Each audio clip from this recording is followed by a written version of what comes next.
This is Liquor Store Stories, where I talk about my old job working at the liquor store in a very small town. This is more about going to be about my customers I had. I'll probably make this a two-parter like I made with my coworkers. I had a lot of regulars. I think I made that a point that I brought in a lot of people in. I'm generally a friendly person most times. I'm probably gonna make some videos on this channel that's not so friendly. I'll probably just point this out really quickly. It's probably what everyone's thinking right now. How many times did I have to handle with a drunk person?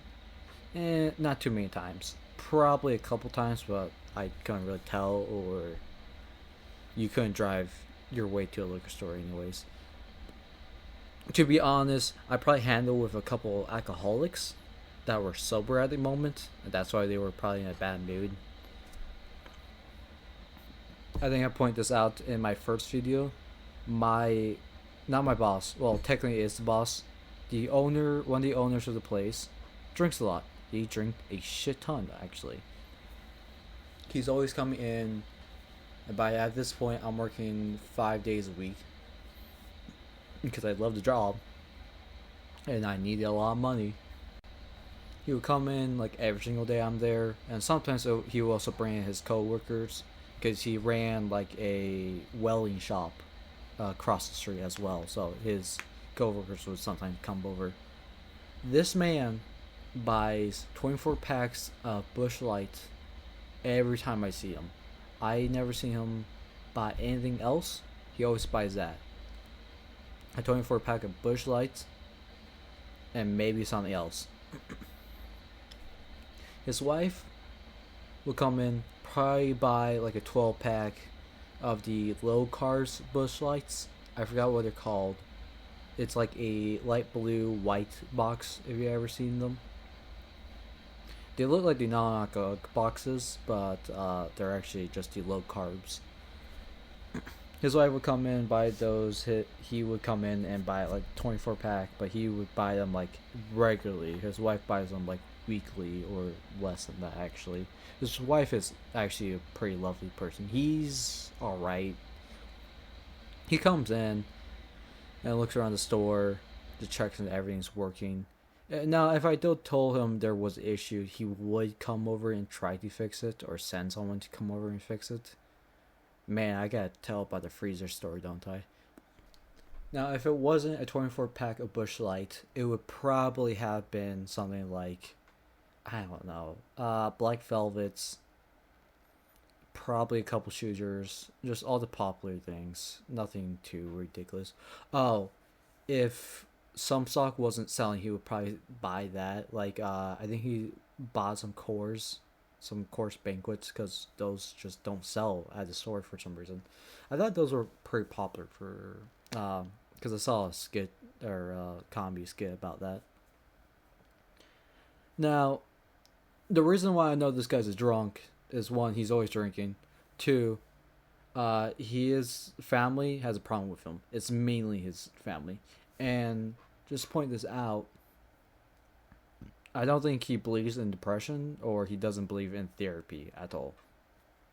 His daughter, he come in like one of these days, and his daughter's like, not his daughter, he's talking about his daughter, and he's like, oh, she's trying to get me to sign this form and whatnot, because she's like going through something.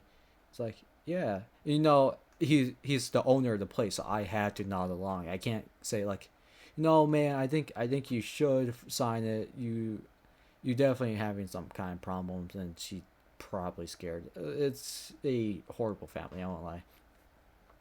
Cause I know this, cause the wife would come in, and she's nice and all, but she needs to drink more than he does.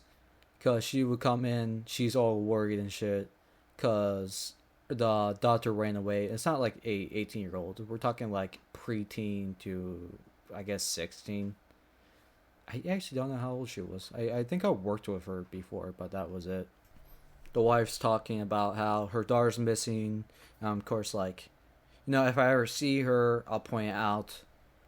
We had like another town, like 10 minutes away from us, another kind of small town. And not really. It was kind of decent actually, decent size. Um, but I know like a lot of people ran away from there or to that town. Or inmates from that town would actually run over to our small town. That was a huge problem. That's actually how we got robbed. Is that the inmates from the other town came over to our town and robbed the gas station and our store. I'll probably talk more about that story if you guys all want that.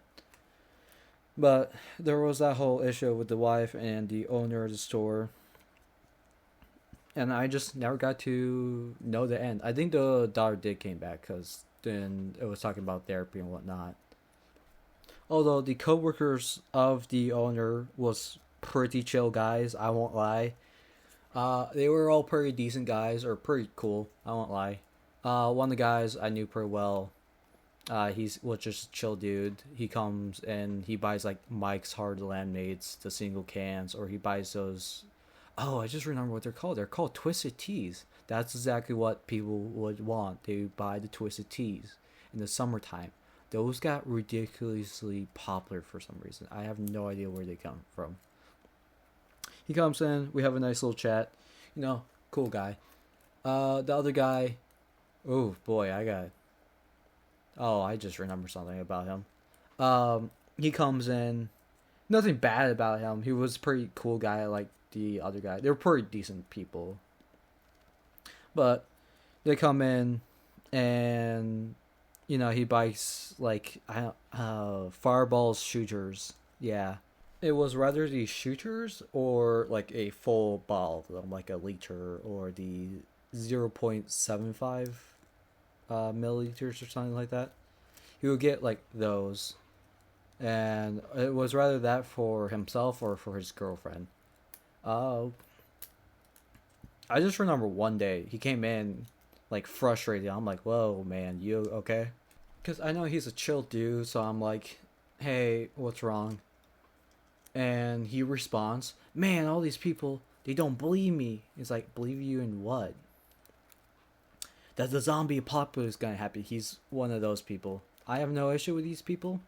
Probably nice to have them around. I won't lie.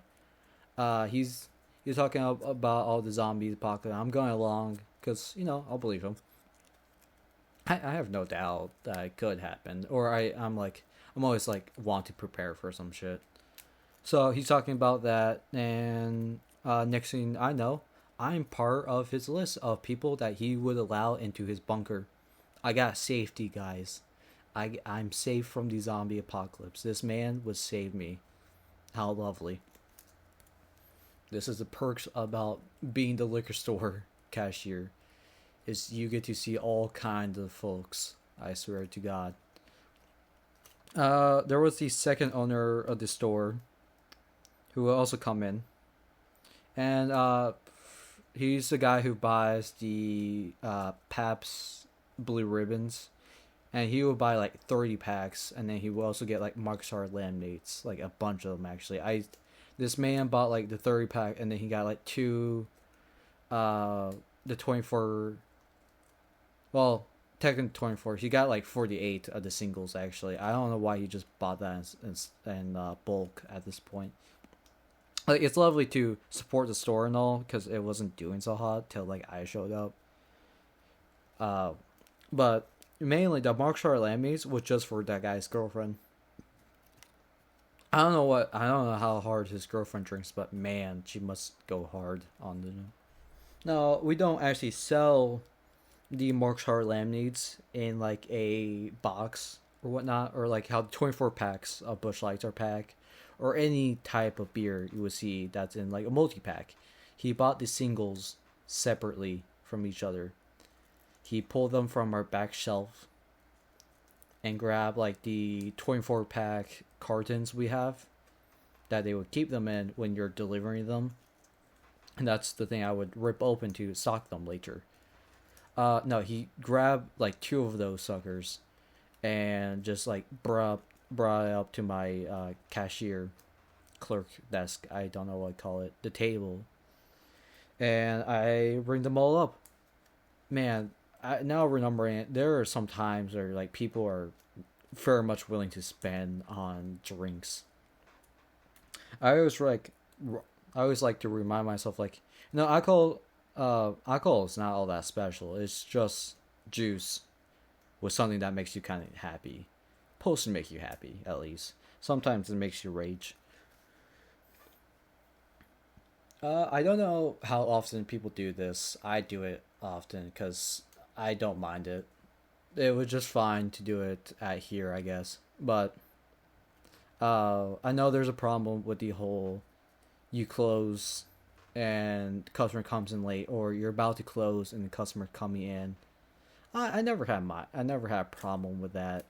It's like, hey, extra minute on my time, my hour, I get more money like that. Because the thing about that whole ordeal is, the register is how we clock in or clock out, and when we're doing that, it fully counts our minutes as well. So if you had a little extra minutes, like, hey, I come in like 10 minutes early, just prepare everything, then it's gonna count that. And because I came in like every 5 days a week, then I'm getting about 2 extra hours into my bi-weekly pay. Then I'm getting 2 extra hours into my bi-weekly pay. That's how I got more money.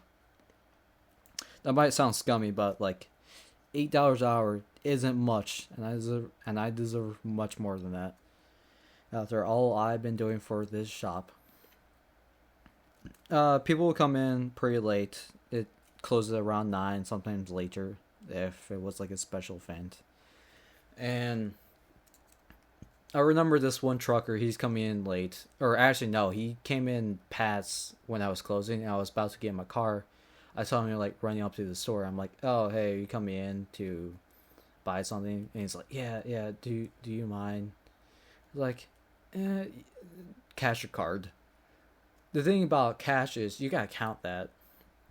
Card, you don't have to count the money that he gave you because he didn't give you anything. He gave it to straight to the bank. So he said card, and I ring him up. He got like $100 worth of stuff. I think it was just all Busch Lights.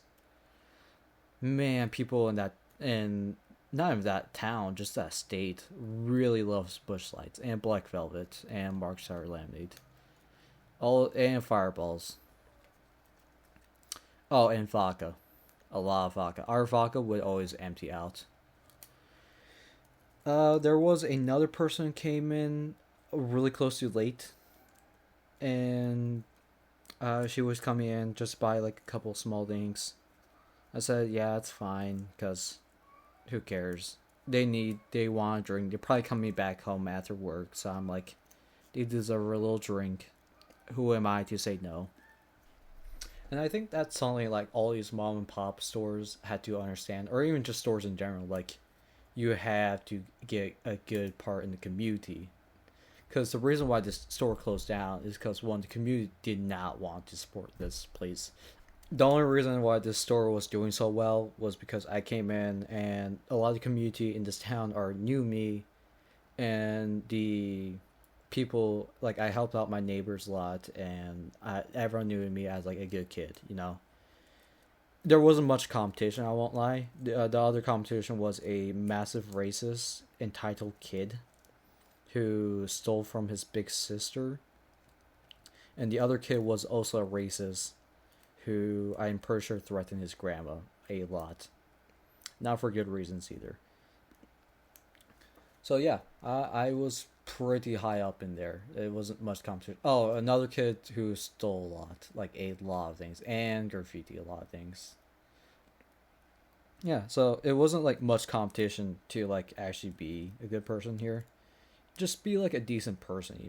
But back to what I was saying, I think something that mom and pop shops should like really focus on is having a good community, cause like your prices are really high. The prices for like the Busch Light was like 24 pack, or the 24 pack Busch Lights were like $25. At like your local retail place in this state, it was like $12. That's double the amount. Now there's a good reason why it was that much, and why the chain stores were like so much cheaper.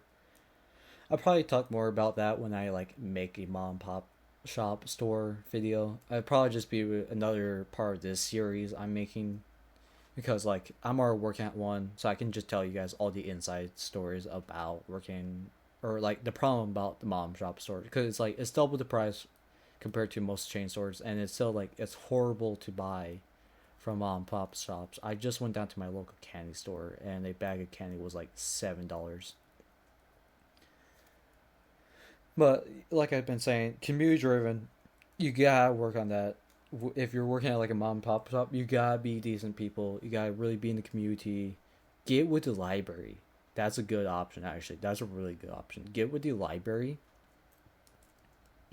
Hopefully, if you're like a good, like a child appropriate type of shop, or well, not really.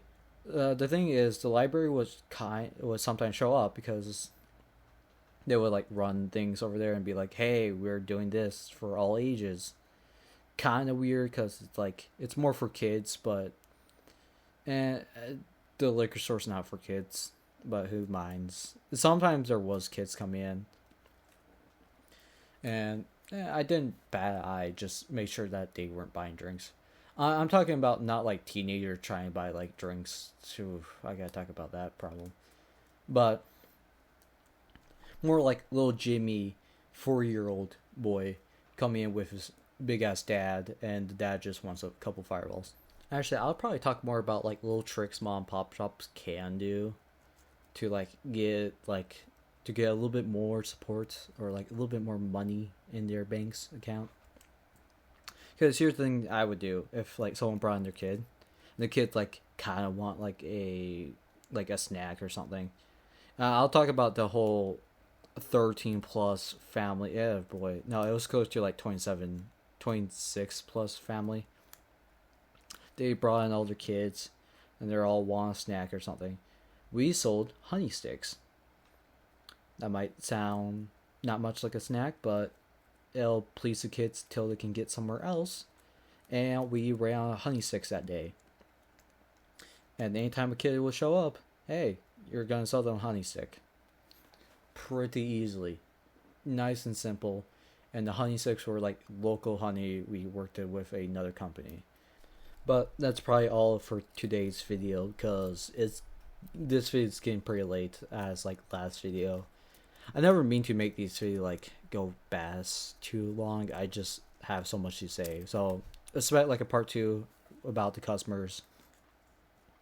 I'll probably more talk about the morals about selling stuff like this because like there's the morality of selling liquor or anything addictive because if you work at like a smoke shop, I bet you also think about this once in a while, is the whole, should I really give this person what they want because they look like they should be off of this stuff like right now? Because I have questions about those about that, about selling people like this of this addictive thing they're coming in for. I seen people like drilling on themselves, like barely conscious of what they're doing, and they're asking me for another vodka. So yeah, I'll probably get more into that, and well, I'll save the more mom and pop stuff for when I make a video about that. Thank you for coming by. I'm always thankful for any amount of people who show up to these videos, of course. And I hope you all have a good day.